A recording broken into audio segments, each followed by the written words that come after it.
And hello, welcome to the Social Justice Forums. I am your host, Daren, Jaime. We thank you for joining us. The question you're asking is, what is this show all about? Well, we bring you a forum discussing and providing deeper issues and an understanding on the iniquities that many people face. And then we talk about the issues that matter the most, some things such as systemic inequalities, pressing social problems. Our guests provide multiple perspectives and insights, helping us better understand and address the challenges. So we invite you to stay connected with us as the Social Justice Forum starts now.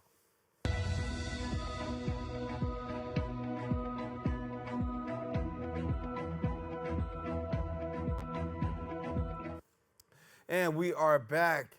Advancement Project is a civil rights organization that's dedicated to realizing America's vision of an empathetic, inclusive, and equitable democracy. Through their Opportunity to Learn program, they empower grassroots movements to scrutinize, uncover, and reform policies contributing to the criminalization of students and resist the privatization of public education. Here now to tell us more is the Deputy Director of Opportunity to Learn at the Advancement Project's National Office, Tyler Whittenberg. And Tyler, thank you so much for being with us, my brother. Thank you for having me. Thank you. And I know that you guys are engaged in some heavy work. And for those who may be not so familiar, walk us a little bit more through the Advancement Project. Absolutely. As you mentioned, we're a civil rights organization that's for about 25 years have been fighting to uplift and empower communities of color throughout the United States, particularly focusing on certain issues like voting rights, policing in general, and then, of course, the Opportunity to Learn program focuses on ending the school-to-prison pipeline and ensuring a public education, a quality public education for all students. And when we talk about the school-to-prison pipeline, we'll talk there first. Obviously, education is at the forefront of what you are tackling. We look at so many of our young people right now, and the system is broken. And when we talk about the system being broken, I know some of the things that you do is really highlight and bring awareness to what needs some fixes. So as you look at the school-to-prison pipeline, give me your perspective. I mean, it's in a dire state. I think, sadly, we have, just as many students being funneled into our youth punishment system and our adult punishment system as we've ever had. And so when we talk about the school to prison pipeline, we're talking about really a set of practices and policies that make it so that students are more likely to go to jail or do not detention by going to school and staying at home. We're talking about systemic underinvestment. We're talking about really not nurturing students, not providing them with the space where they can be vulnerable. And then when they are vulnerable and maybe they do the same things we expect of them as adolescents, we're meeting them with the hand of the law and with detention and not with caring hands of support. And one of the major issues we've been working to address recently is really the issue of school policing. We know that police in schools and the practice of policing students is the primary driver of the school to prison pipeline, forcing students from the classroom into the youth and then adult justice system simply for existing, for trying to learn, and in some cases maybe for honestly making a mistake. And so what we want to do is help grassroots partners create a liberatory education system where students are lifted up, where they are supported, where they have the opportunity to grow with each other and with supporting adults, and where they are not seen as criminals, as threats, as someone who is likely to commit a quote unquote crime, but as someone who is simply existing and in need of our care. Yeah, and to my knowledge, you took matters into your own hands. You actually formed what was called Action Camp. And that is a program that's really designed to really addressing this particular need. Talk to us about Action Camp and how that came about in the journey. Sure. So we've always supported, as I mentioned, these grassroots organizations that throughout the United States that are working with youth of color to lift up their demands. And one of the major roles Advancement Project plays is bringing all these organizations together so that they can learn from each other, so they can develop skills. For one, identify the skills they need to reach the demands of their youth and then to actually learn those skills together, to even look at the data, look at the policies, and look at the trends that are going on, not just locally, but also nationally, so that they can all be better prepared to really end the school to prison pipeline within their districts. Yeah. Um, yeah. And we partner, real quick, we partner with the organization called Alliance for Educational Justice, which have about over 40 grassroots organizations within it. And so we're able to collaborate with them to bring these groups together. We do this about once a year, looking at 100 to 150 youth all coming together to learn. Yeah. What about student interaction with police? Obviously, when you have that type of situation that is in the school system, uh, it kind of ties the officer's hand in some ways, and before you know it, what could be just a regular occurrence at school has now turned into something criminal. Absolutely. And especially with Black youth. We have a recent report out, the assault at Spring Valley, where we look at the instances of violence against students of color in particular, at the hands of police officers. And we find that in the 372 instances of police violence against students, that over 85% of those students are Black. We find that roughly 30% are Black girls, and that of all the harm done to students at the hands of school police and school security guards, that even sexual assault is occurring. It's the third highest assault that happens amongst these students. And what it really shows is that not only are students at risk of being arrested and entering the system for age appropriate behavior, they're also at risk of their physical safety when they are in spaces with police officers. So what we advocate for and what the students are calling for is not just the removal of police from schools, but actually a end of that pathology of policing students, and really greater investments in things that we know support students and that are preventative in the first place, and that help the students enter a school with a positive school climate, not where they're seen as a threat. And really, they really militarize schools, and so we're trying to fight back against that as well. I want to speak a little bit about the awareness and the public awareness, bringing people to the place of civic engagement on this matter. What's been the history for you and the work that you're doing there? Are you finding the public more and more and the communities more and more speaking out and really taking heart to these particular issues? Absolutely. I think policing is a hyper local issue, and so is education often. And um, when Black parents and Black students raise concerns about police in their schools and call for greater investments, they're really ignored.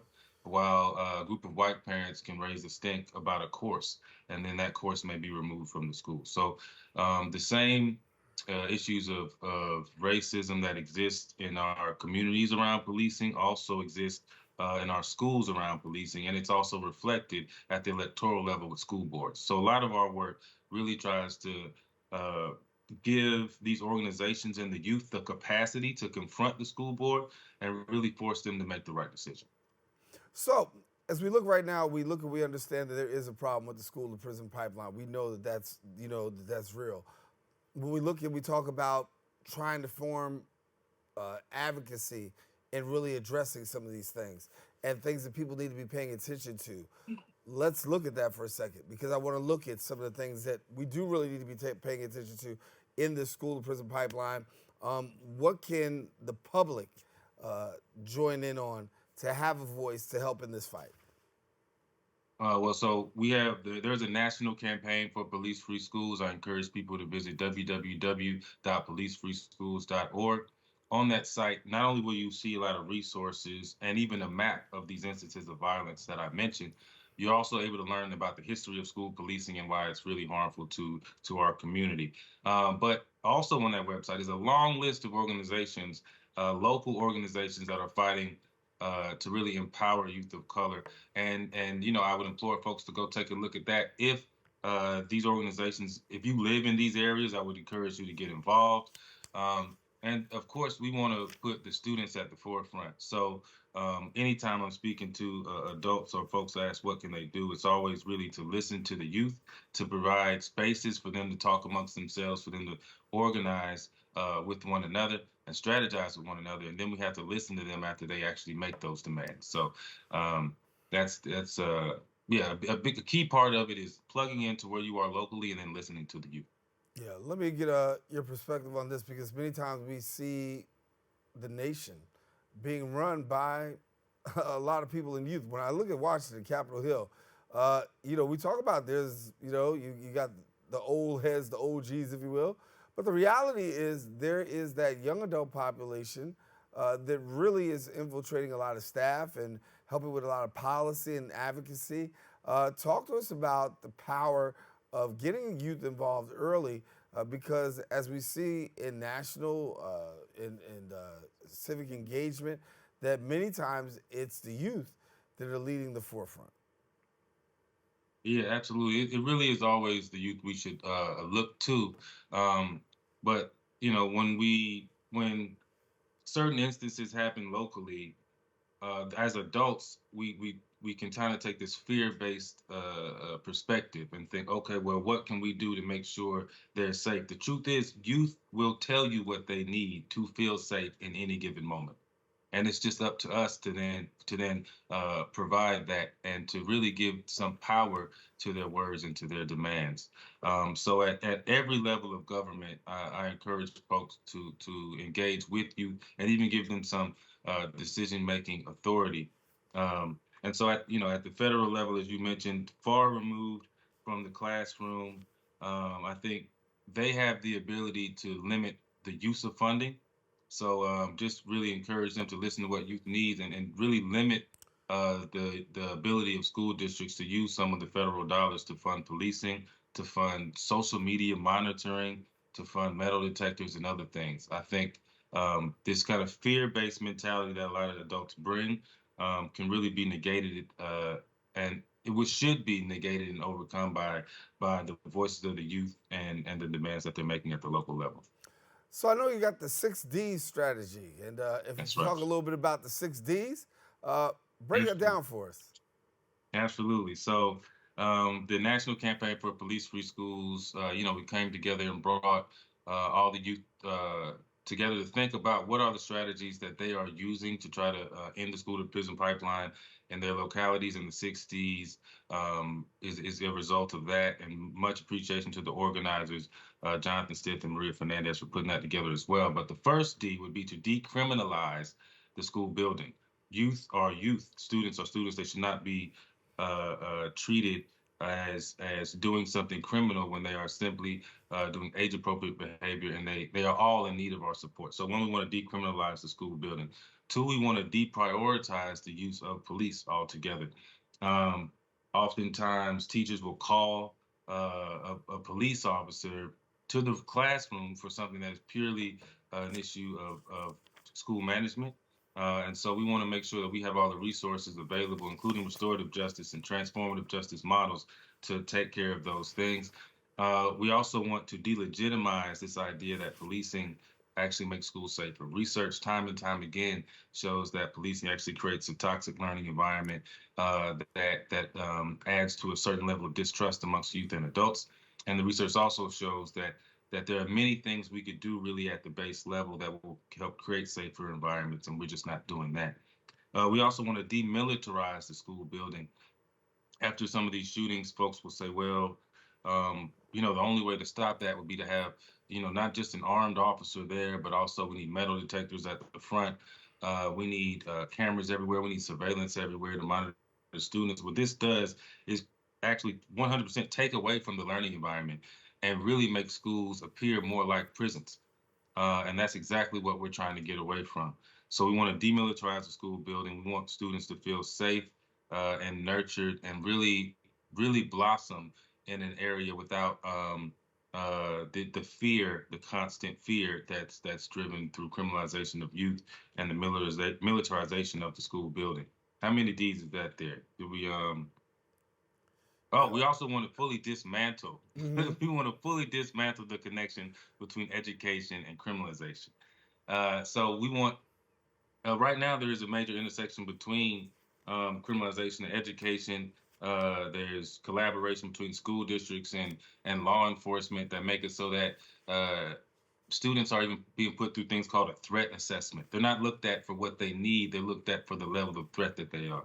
And a part of that comes from this law enforcement type view, law enforcement type approach to how we support youth. So we also need to completely just dismantle the connection between the justice system and the education system so that we can have a liberatory education system that we're demanding.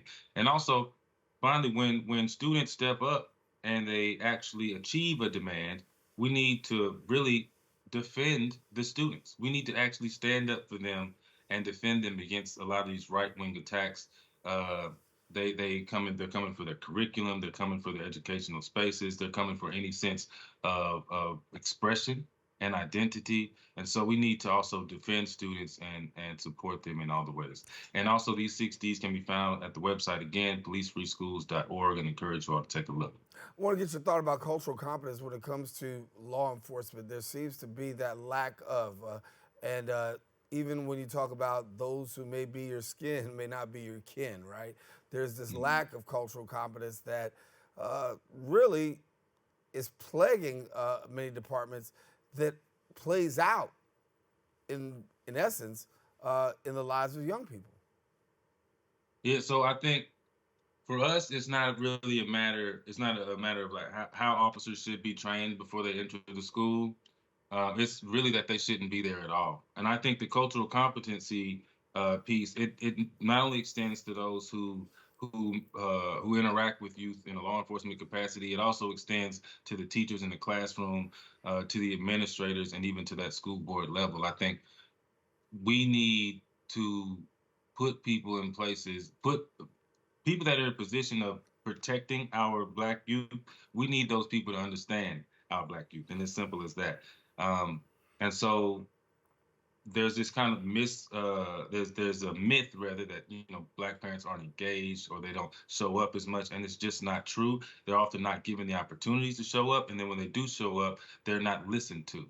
So a part of that cultural competency piece is really fully engaging the community, the family members, and making a school that's also a safe space for them.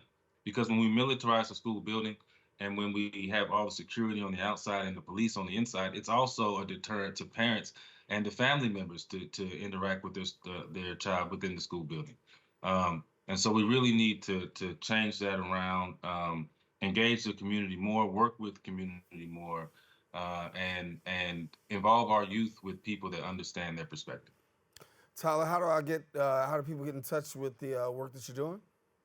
Absolutely. Again, www.policefreeschools.org. There's a contact link there. You can reach out to us if there's any issues around school policing. Maybe you want some more information about the work we're up to. Feel free to reach out. And yes, and it's been a pleasure.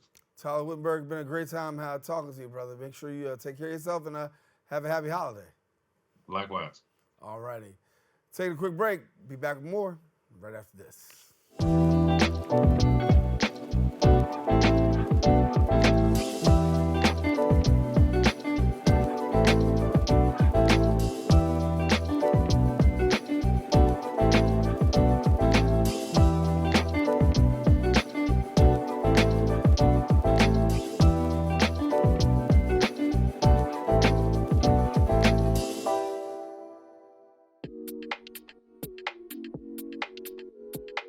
Hey everyone, it's your girl Kat from the Kitty Rose Lifestyle, also from The Next Chapter, where we discuss shades of gray every week right here at BronxNet, Saturdays at 11 p.m.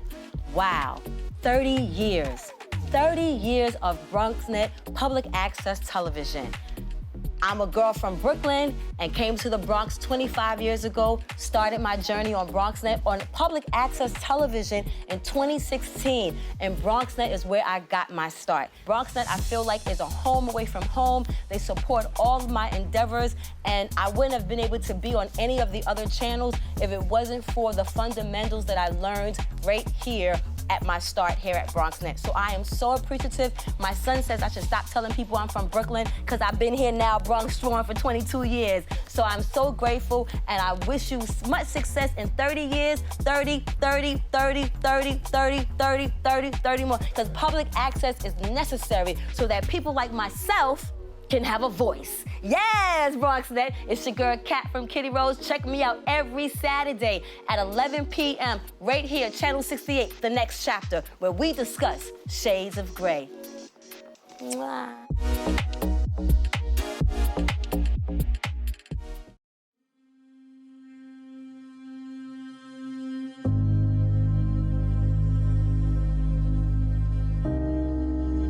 Only 57% of New York City high school students are college ready by their senior year.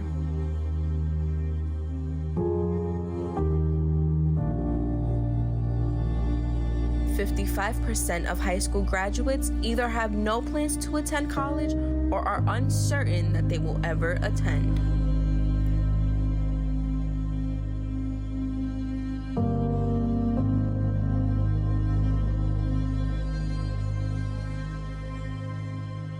"34% of young adults don't go to college because they can't afford it.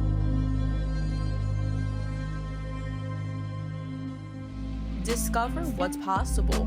BronxNet's education programs, internships, and opportunities help engage and inspire Bronx youth and beyond to pursue their passions. Be a part of the BronxNet family.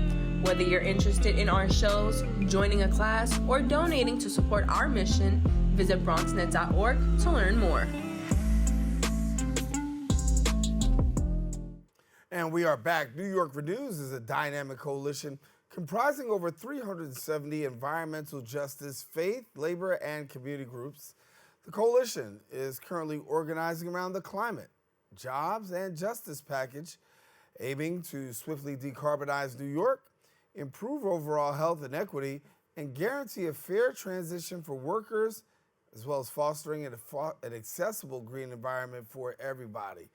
Well, here now to share a little bit more is the founder of Wendy Seligson Consulting, Wendy Seligson, and then also community organizer at the Point CDC, Victor Davila. And thank you so much for joining us. Thank you for having us. Thanks. I'll go ladies first with Wendy, and obviously the opportunity to come together, and so many organizations are really coming together with really one goal in mind. That's right. And, our goal is to, make it continue to be a livable planet for all of us, and to do it and get there in a very just way that makes sure that those who really have suffered the worst to now really are at the front of the line as we decarbonize the climate. Happy to share more about myself if you'd like that. Yeah, I'll do that in just a second. I'm bring Victor in, talk to him a little bit too. And, obviously for you, down there at the Point, CDC, and you're very familiar because the South Bronx has been a talking point for a long period of time when it comes to the environment and the health. Talk to me about your affiliation.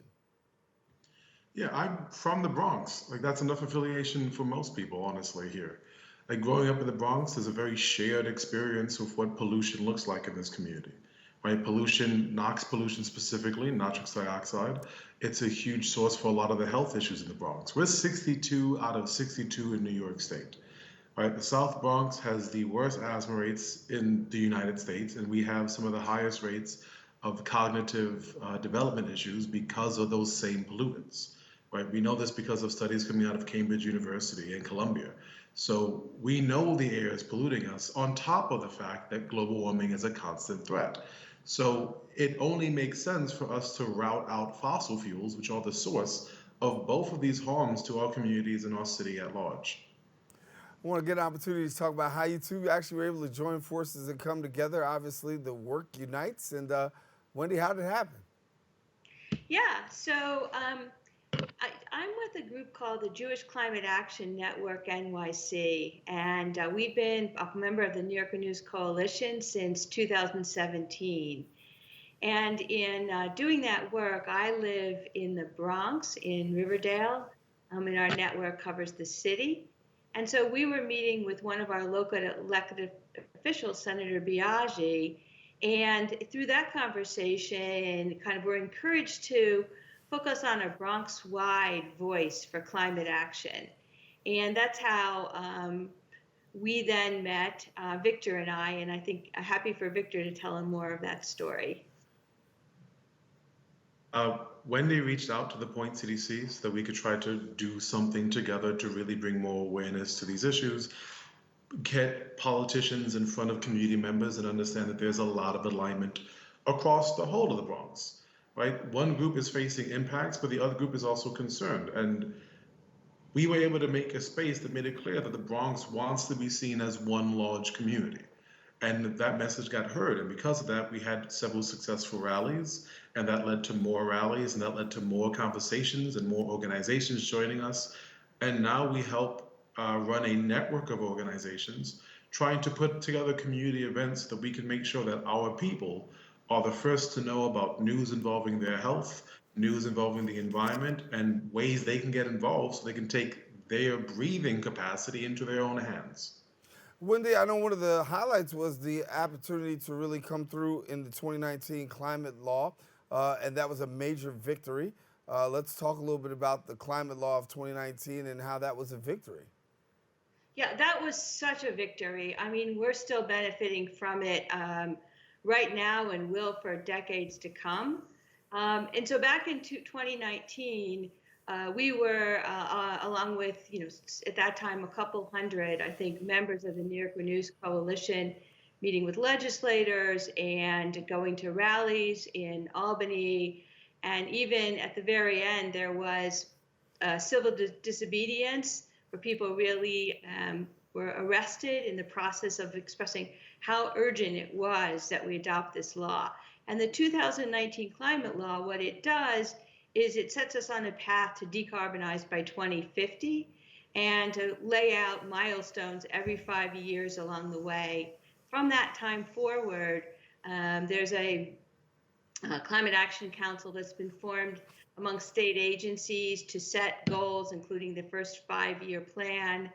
And one of the many examples that I feel like we've seen of the impact of this already is not only raising money, but also projects that would have gone forward that would have continued fossil fuel infrastructure building have been stopped, including like the Williams pipeline in New York City. So for yourself right now, as you look and you see the victory in 2019, we know that was enough to literally fuel the fire to keep continuing with being a major voice in the matter. And when I think about the work that you guys have done, coming together, getting all these organizations to come together under one umbrella, first of all, that's a huge task. And second of all, to be able to get everybody to say, we want to hear the Bronx be heard. Talk to us about the power of unity and what that's been able to do for the movement. Mm-hmm. I'm going to turn, Victor, would you like to take that one and some of our work with the electeds? The Bronx, I think, is uniquely positioned as far as like how we are able to have relationships with our electeds, because we still can reach out to them on like a local level. Like I grew up with some of my electeds, right? The Bronx's capacity to have folks running for office on us, like having people from LA who moved here and then ran for local office. It's dudes we grew up with. So we are uniquely positioned to have real conversations with these folks as they're being constantly lobbied by fossil fuel groups, and we have a real chance to get a word in edgewise. And so the more we can come together as community members to have these conversations, the more we can relate it back to them. Amanda Septimo and Kenny Burgos care about the Bronx because they grew up here. They care about the atmosphere here because they had to grow up watching their friends get asthma. So there's a genuine sense of community here that is hard to find in other parts of the city.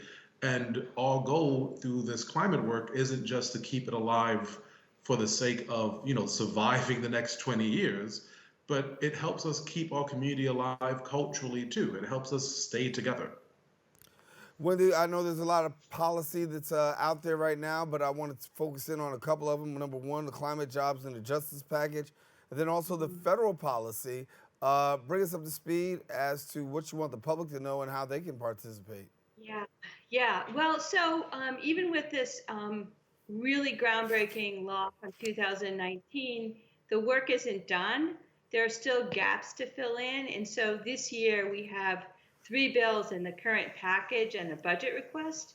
The first bill is known as the New York Heat Act. And that bill is going to direct the Public Service Commission to stop encouraging the building of some gas infrastructure.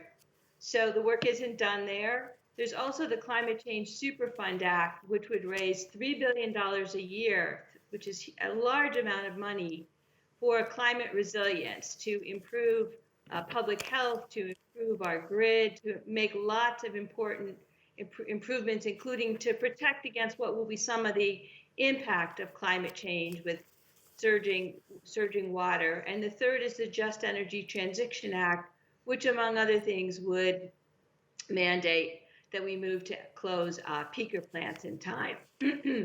So those are all part of like this year's package that we're working on.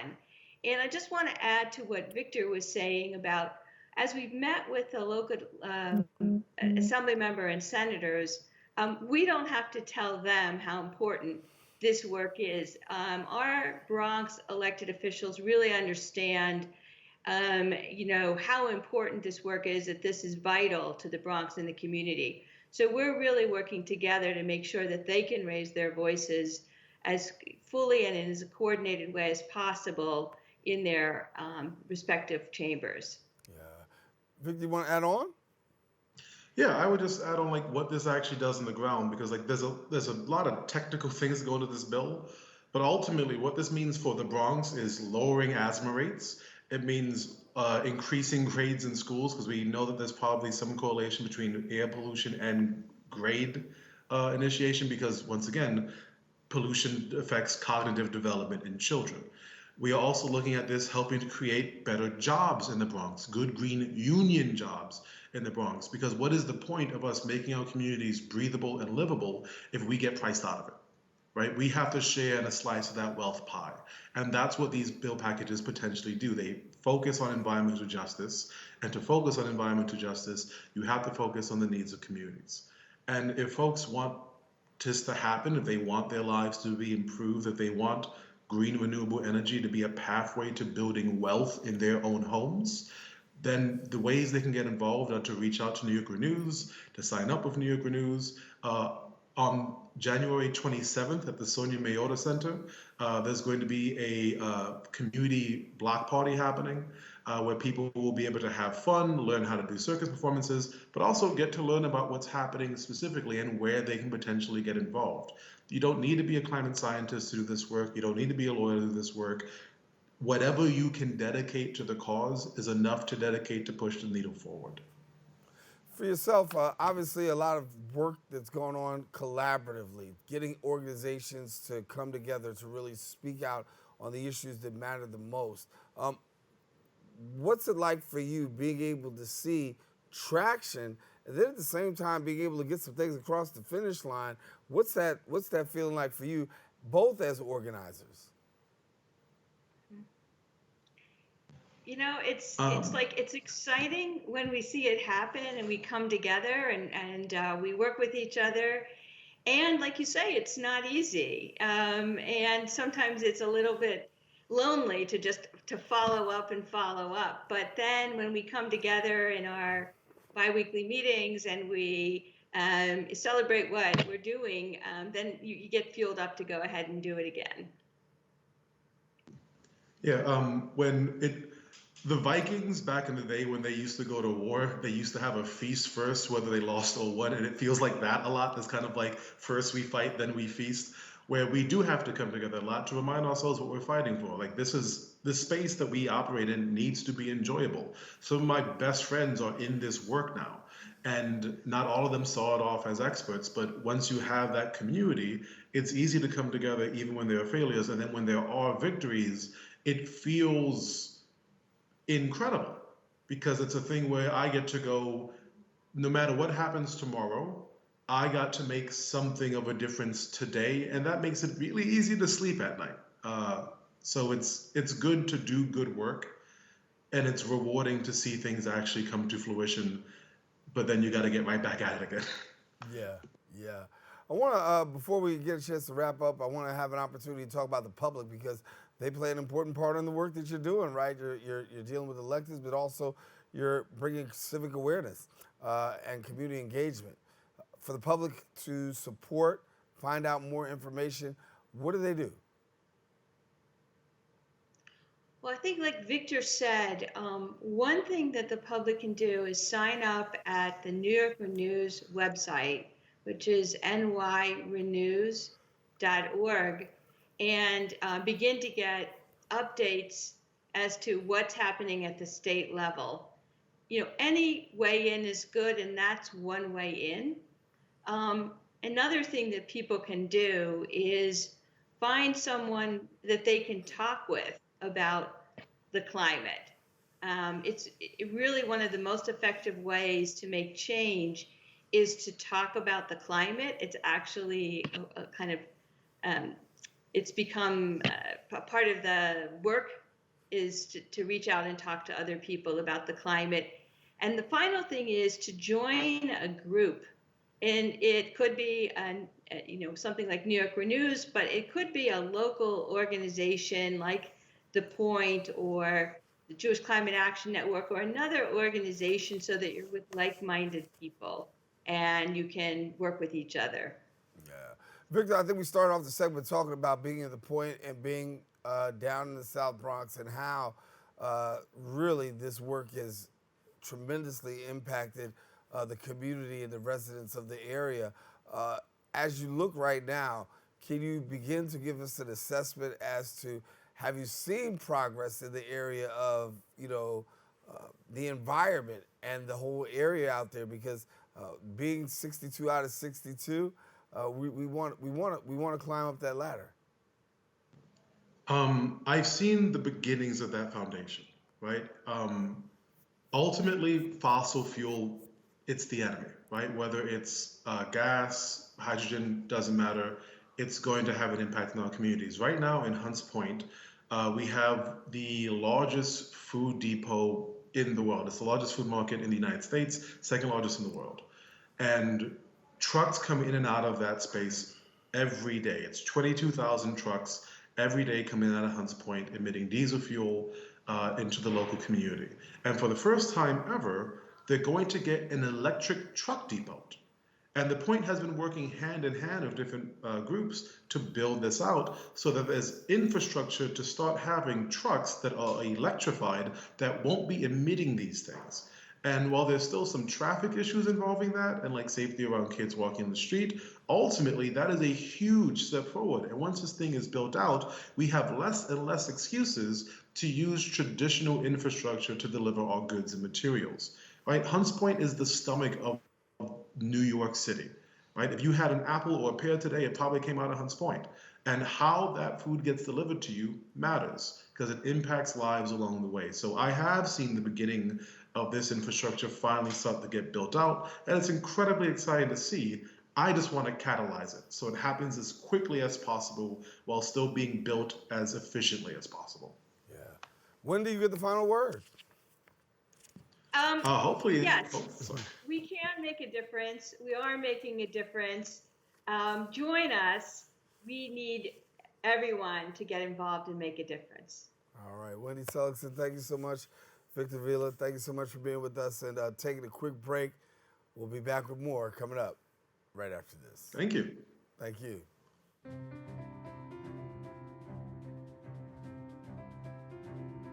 I remember when the Bronx did not really have a media outlet properly representing the people of the Bronx. BronxNet provides for the community by being a community where people can be empowered to share their voices. We are in a really great place technologically. We've got all the resources that we need to be effective. Whether it's through cameras, storytelling, editing, we have provided those services for 30 years. BronxNet's mission is to be a voice for the community. To educate, to inform, and to inspire. And you can be a part of it. We've built studios for you.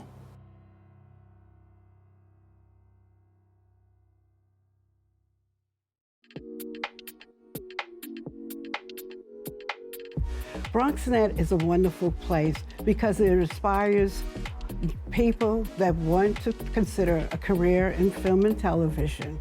It's a way to come, learn, it's cost effective, and it's a way to actualize your dreams.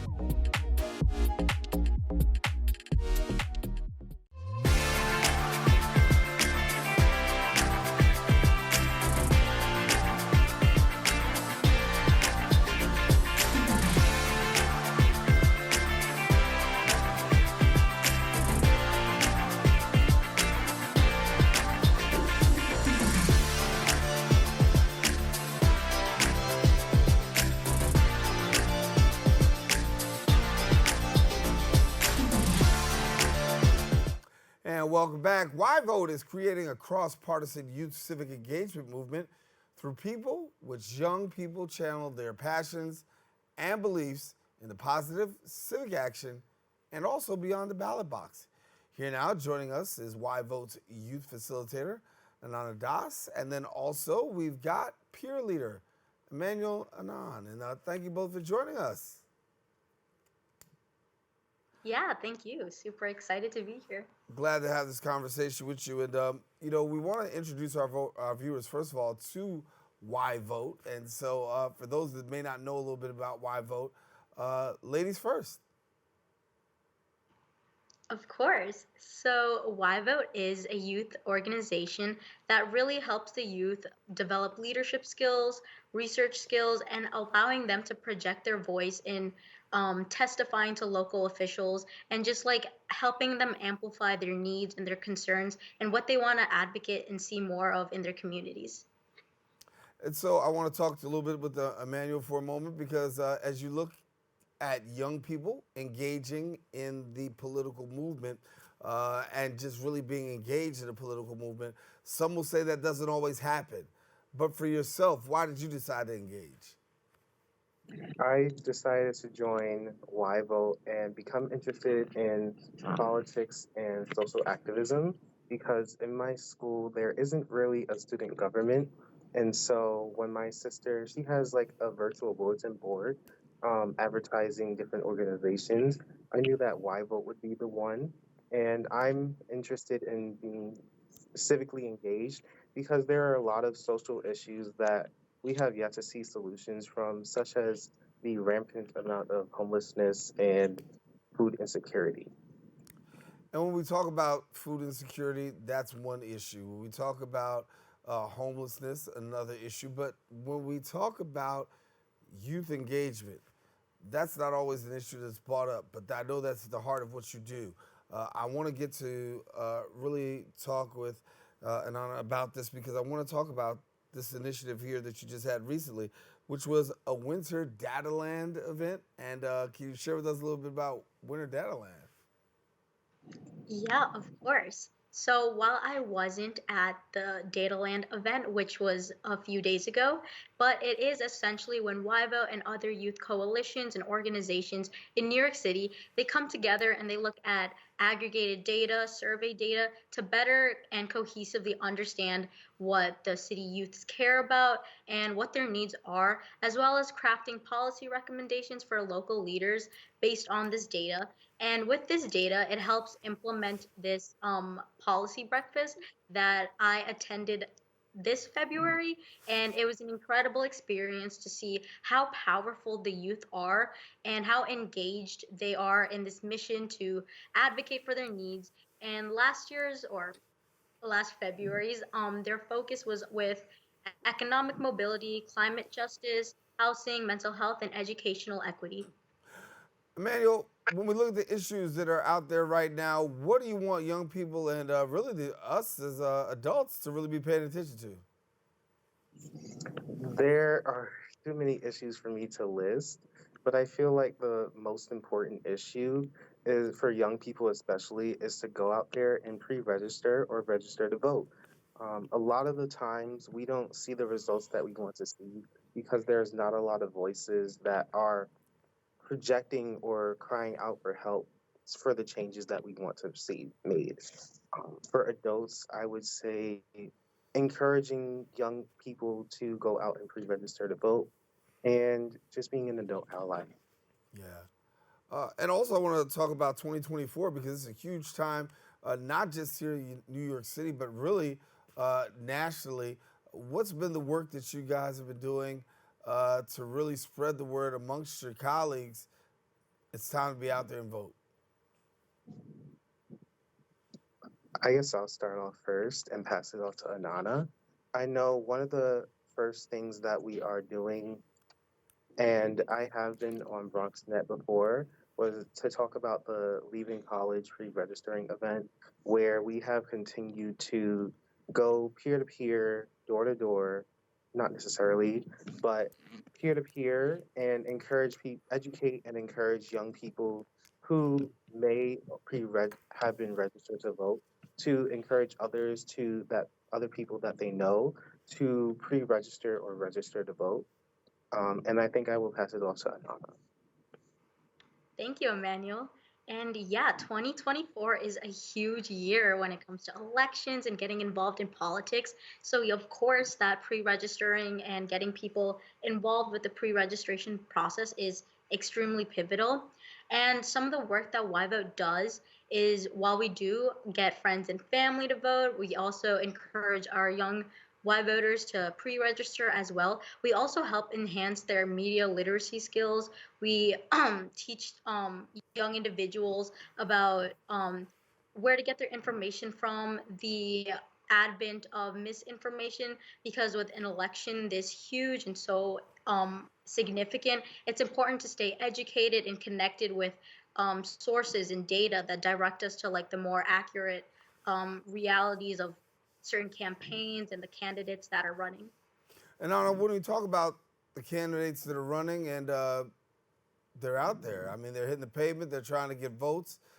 Are you somewhat dissatisfied that sometimes some of these candidates won't even come to a youth event or a youth organization such as yours to say, I need your vote?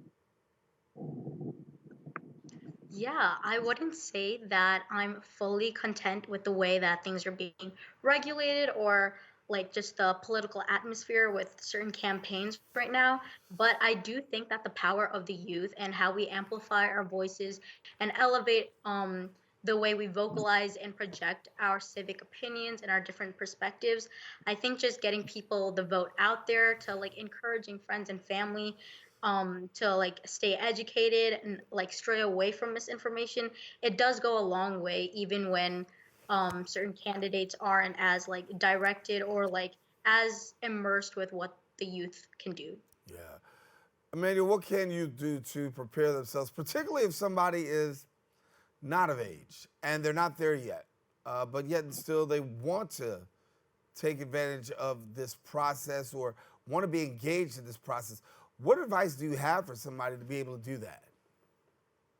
I think one of the best pieces of advice that I would give someone is if you want to be civically engaged, go out there and do it. I think that what propelled me to be civically engaged was finding out about YVote, and there's plenty of youth organizations around the city. So that way, if you feel like you can't do it alone, go out there, look for a youth organization that would be willing to work with you. And I think that's one of the most important pieces of advice that I would give.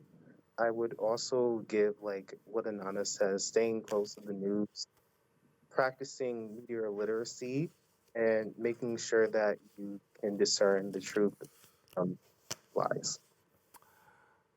When you get youth engaged and you see elected officials really respond and acknowledge, what's the feeling like for you? When I see that, I feel like. Thank you. May you repeat the question? Sure, I know my sneeze knocked that out. Tell me about when you see youth engage and you see electeds engage the youth, or the issues really come to pass, and knowing that you've had a level of involvement in it, how does that make you feel? For me personally, one event that I can think of that comes to the top of my head is the Civic Expo, where we did have an assemblyman come. And so knowing that elected officials are seeing the work that we are doing are seeing the amount of time and effort to research and put these presentations together and then come to these events and see the work that we are doing because we're passionate about it, it makes me feel really proud but heard because it's really important for me, especially, but other people, to not only hear the promises that elected officials are saying, but to actually see them put in work and effort to say, like, they want to say, like, oh, I want to be more popular with the youth. But it doesn't make me feel reassured unless I see them actually take the step to listen to youth, hear out the solutions they may have to certain problems in the city, and continue to engage with them. I want to get an opportunity to talk about how you engage in peer leadership. You both are very, articulate, well versed on the issues, but how do you get to a place of getting more young people in the same boat as you're in? So most typically when people join YVote, it's because they want to and they really want to channel that energy, maybe that frustration, and like really incorporate that core passion into the work that they get involved with. So it isn't always difficult or challenging to get people to like see things the way that we want them to, well, the way that we want them to kind of go into. But yeah, mostly like almost always we all kind of like get together, we channel this energy, this spark for civic passion, and we allow them, we kind of, as facilitators, as peer leaders, we guide them into like the certain initiatives, certain projects, like Emmanuel also iterated before with the Civic Expo, getting involved in such a large project of like core issues, whether that's immigration, whether that's racial justice, whether it's mental health. We allow the youth to like expand and explore their creativity and how they want to tackle certain issues and their approach to it. And that's really the gist of it, just getting young people involved in politics at such an early age. And well, actually, I wouldn't say such an early age. It's really never too young to get involved in civics or in politics in general, but just helping them navigate through feasible options of how to get their voice out there, it goes a great way. Yeah. Uh, for you both, I'll get a chance to give you one shot each. What's the biggest issue at your heart right now that you want people to address?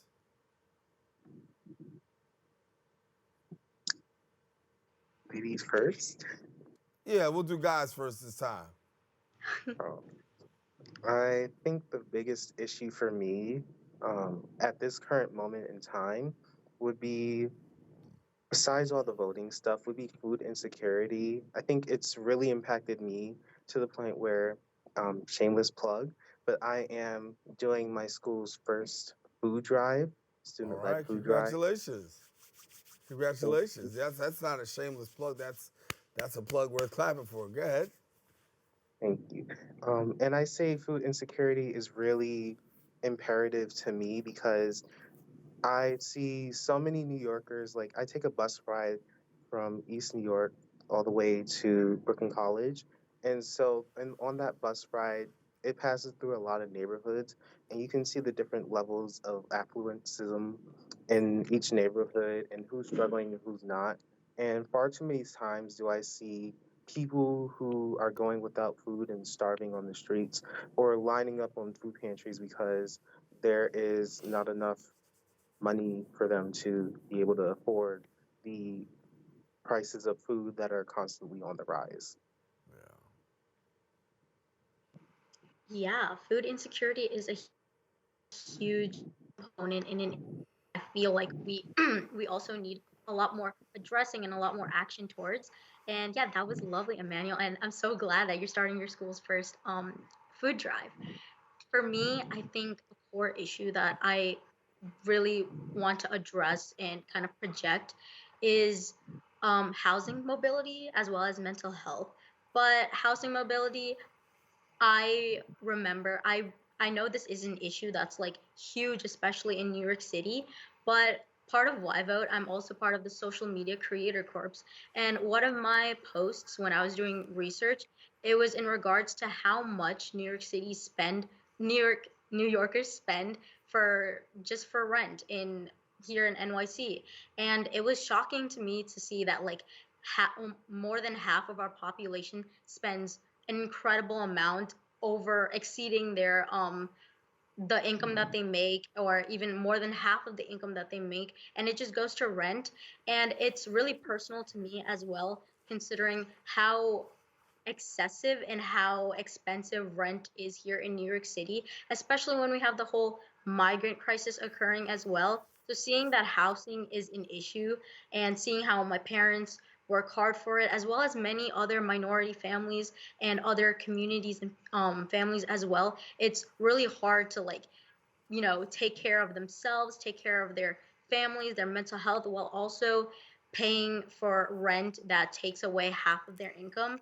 And on that note, I think that mental health and accessibility is a huge issue as well, because we tend to always prioritize like physical health. And while that is super important, we do dismiss and neglect the potency of like our inner health, our mental health, and how a lot of the way we approach things like really goes down to the root of what's happening to us inside psychologically. So not having that access to the right resources, counseling, whether that's financial needs or whether it's because it's not as prevalent, it's just like these two things I think are like really they are really important to me. All right, before we go, I got a question. Emmanuel, tell me what school you go to. I go to Brooklyn College Academy, but I'm on 11th and 12th graders on James Hall in Brooklyn College campus. Okay. Ananna? Yeah, I'm a senior at Queens Gateway to Health Sciences. I just want to tell you both, I'm very proud of you, because I think that when you come to articulating the issues, I interview a lot of people and you know the issues better and can even sometimes articulate the issues better than most. And so I just want to encourage you, keep doing what you're doing, keep raising your voice, because you are very seasoned, but at the same time, while you're very seasoned, you're also very inspiring to a lot of people to say, listen, maybe there's something I can do where I'm at if I'm watching you. And so thank you both for coming and sharing with us. I'm glad to have you with here. Thank you. It feels amazing to know that we're heard and that people actually listen to us and take note of the things that we say and advocate for. You are heard and we listen. Good to have you both. All righty, want to let everybody know we come to the end of our show today. I hope you enjoyed this week's discussion on the Bronx Social Justice and Anti-Violence Forum. Listen, isn't it something to watch young people and see them in action the way that they can keep us abreast of the issue and know the issue? That's what it's about, civic engagement. That's what we talk about here on the show, raising the issues and then also getting the issues available to you so that way you can take action. So if you want to see another show like this, want to rewatch this week's edition, catch Free Cablecast right here on BronxNet.org. If you want to join the conversation, if you want to present your point of view, you can visit our social media at BronxNet TV. Join us next week. We continue to elevate the discussion, bring further awareness across the globe. I am Daren Jaime saying take care.